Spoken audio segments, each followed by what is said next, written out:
Hello दोस्तों, आपका स्वागत है आपके अपने YouTube channel Om Prakash Newton official में। मैं हूं ओम प्रकाश न्यूटन और आप लोग देख रहे हैं डेली करंट अफेयर एमसीक्यू, जो बीपीएससी एंड ऑल एग्जाम के लिए बहुत ही इम्पोर्टेंट एमसीक्यू हैं। तो हम लोग पहला क्वेश्चन देखेंगे। पहला क्वेश्चन है, हाल ही में प्रधानमंत्री नरेंद्र मोदी और इटली के राष्ट्रपति सर्जियो मैट्रेला के बीच हुई प्रतिनिधिमंडल स्तर की वार्ता का मुख्य उद्देश्य क्या था? ऑप्शन ए, दोनों देशों के बीच केवल सांस्कृतिक आदान प्रदान को बढ़ावा देना। ऑप्शन बी, व्यापार, निवेश, रक्षा और स्वच्छ ऊर्जा जैसे प्रमुख क्षेत्रों में रणनीतिक संबंधों को मजबूत करना। ऑप्शन सी, केवल यूरोपीय संघ के नए नियमों पर चर्चा करना। ऑप्शन डी, दोनों देशों के बीच एक नए सैन्य समझौते पर हस्ताक्षर करना। इसका राइट आंसर है ऑप्शन बी, व्यापार, निवेश, रक्षा और स्वच्छ ऊर्जा जैसे प्रमुख क्षेत्रों में रणनीतिक संबंधों को मजबूत करना। दूसरा क्वेश्चन है, भारत टैक्स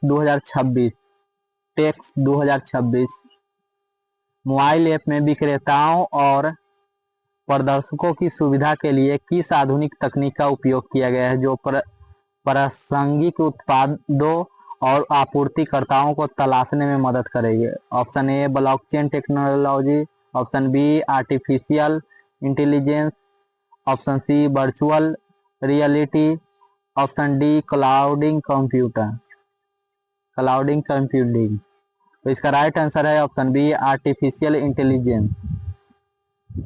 वस्त्र मंत्रालय की सचिव नीलम शम्मी राव के अनुसार भारत टैक्स मोबाइल ऐप में आर्टिफिशियल इंटेलिजेंस आधारित खोज की सुविधा दी गई है। यह तकनीक विक्रेताओं की रुचि की पहचान करने, प्रासंगिक आपूर्तिकर्ताओं से स्वतः संपर्क स्थापित करने और बेहतर व्यापारिक नेटवर्क बनाने में एक एकीकृत डिजिटल सहयोगी के रूप में मदद करेगी।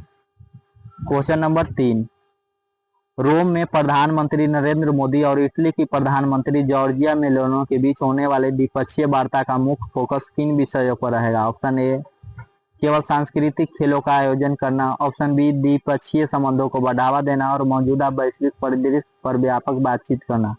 ऑप्शन सी, दोनों देशों के बीच नए व्यापारिक करों को लागू करना। ऑप्शन डी, केवल पर्यटन क्षेत्र के लिए वीजा नियमों को आसान बनाना। तो इसका राइट आंसर है ऑप्शन बी, द्विपक्षीय संबंधों को बढ़ावा देना और मौजूदा वैश्विक परिदृश्य पर व्यापक बातचीत करना। अगला क्वेश्चन है, रक्षा अनुसंधान और विकास संगठन डीआरडीओ द्वारा हाल ही में सफलतापूर्वक परीक्षित की गई ULPGM V3 मिसाइल की मुख्य विशेषता क्या है? ऑप्शन ए, यह केवल पनडुब्बियों से छोड़ी जाने वाली एक बैलिस्टिक मिसाइल है। ऑप्शन बी, यह अनमैन्ड एरियल व्हीकल ड्रोन से लॉन्च की जाने वाली प्रिसीजन गाइडेड मिसाइल है, जो हवा से जमीन और हवा से हवा दोनों मोड में प्रभावी है। ऑप्शन सी, यह केवल लंबी दूरी की सतह से सतह पर मार करने वाली मिसाइल है। ऑप्शन डी, यह एक गैर गाइडेड रॉकेट प्रणाली है जिसका उपयोग केवल थल सेना द्वारा किया जाता है। राइट आंसर है ऑप्शन बी, यह अनमैन्ड एरियल व्हीकल से लॉन्च की जाने वाली प्रिसीजन गाइडेड मिसाइल है, जो हवा से जमीन और हवा से हवा दोनों मोड पर प्रभावी है। ULPGM V3 का पूरा नाम है unmanned aerial vehicle launch precision guided missile.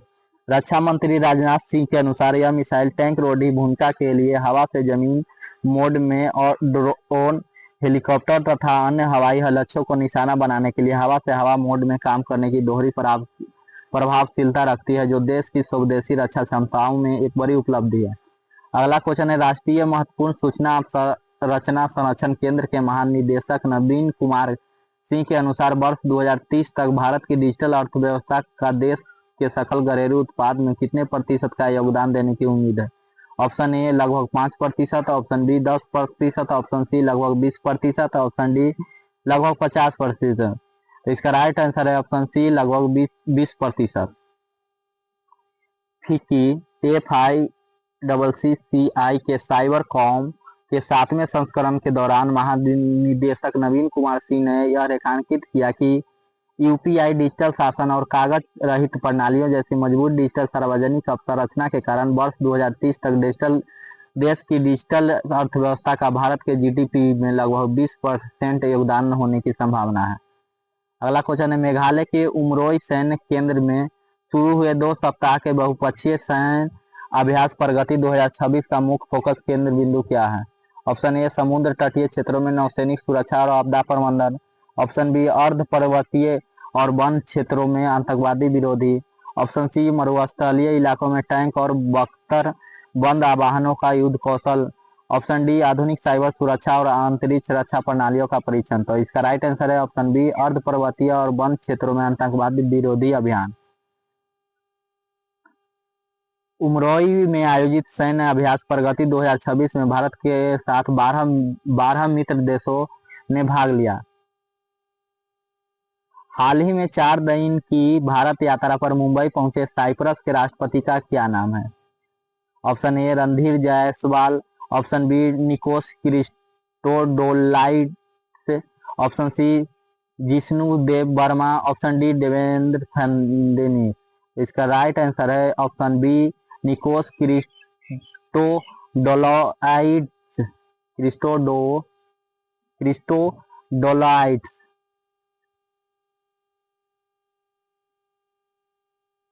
अगला क्वेश्चन है प्रधानमंत्री नरेंद्र मोदी को खाद्य सुरक्षा और सतत विकास के प्रति भारत की प्रतिबद्धता के लिए रोम में खाद्य और कृषि संगठन द्वारा किस प्रतिष्ठित सम्मान से सम्मानित किया गया है?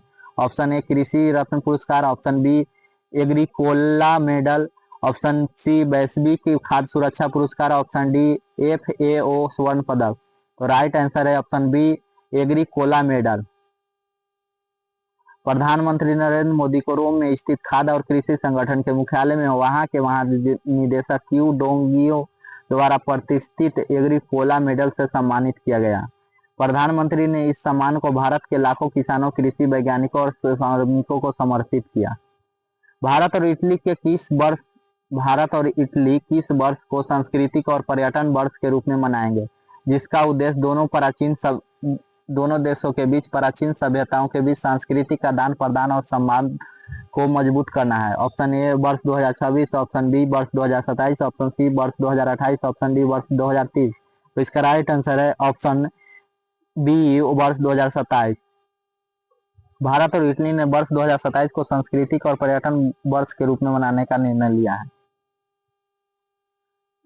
अगला क्वेश्चन है केंद्रीय मंत्री नितिन गडकरी के अनुसार जापान को पीछे छोड़कर भारतीय ऑटोमोबाइल उद्योग अब दुनिया में कौन से स्थान पर पहुंच गया है? ऑप्शन ए पहले स्थान पर। ऑप्शन बी दूसरे स्थान पर। ऑप्शन सी तीसरे स्थान पर। ऑप्शन डी चौथे स्थान पर। तो राइट आंसर है ऑप्शन सी तीसरे स्थान पर। सड़क और परिवहन और राजमार्ग मंत्री नितिन गडकरी ने बताया कि भारत का ऑटोमोबाइल उद्योग जापान को पीछे छोड़कर अब 22 लाख करोड़ रुपए के मूल्य के साथ दुनिया का तीसरा सबसे बड़ा उद्योग बन गया है। इस सूची में अमेरिका पहले, चीन दूसरे स्थान पर है, जबकि सरकार का लक्ष्य भारतीय ऑटोमोबाइल उद्योग को दुनिया में नंबर 1 बनाना है। तो पिछला अभ्यास प्रश्न हमारा था भारतीय रेलवे ने हाल ही में एक बड़ी उपलब्धि हासिल करते हुए अपने ब्रॉड गेज नेटवर्क का लगभग कितने प्रतिशत विद्युतीकरण पूरा कर लिया? Option A 92.5%। Option B 95.8%। Option C 99.6%। Option D 100%। तो इसका राइट आंसर है ऑप्शन सी 99.6%। आज का हमारा अभ्यास प्रश्न है जिसका उत्तर आप लोग कमेंट बॉक्स में दीजिएगा। क्वेश्चन है G20 नई दिल्ली शिखर सम्मेलन के दौरान अनावरण किए गए उस ऐतिहासिक आर्थिक और कनेक्टिविटी गलियारे का क्या नाम है जिससे आगे विकसित करने के लिए भारत और इटली मिलकर काम कर रहे हैं? ऑप्शन ए भारत यूरोपीय परिवहन गलियारा। ऑप्शन बी भारत मध्य पूर्व यूरोप आर्थिक गलियारा। Option C silk road economic corridor. Option D trans Eurasian आर्थिक गलियारा। तो इसका राइट आंसर आप लोग कमेंट बॉक्स में दीजिएगा। तो इस सेशन से जुड़ने के लिए आप लोगों का बहुत बहुत धन्यवाद। ऐसे ही और वीडियो देखने के लिए इस चैनल को सब्सक्राइब करें, लाइक करें और अपने दोस्तों के साथ शेयर करें। और अभ्यास प्रश्न का उत्तर कमेंट बॉक्स में देना ना भूलें।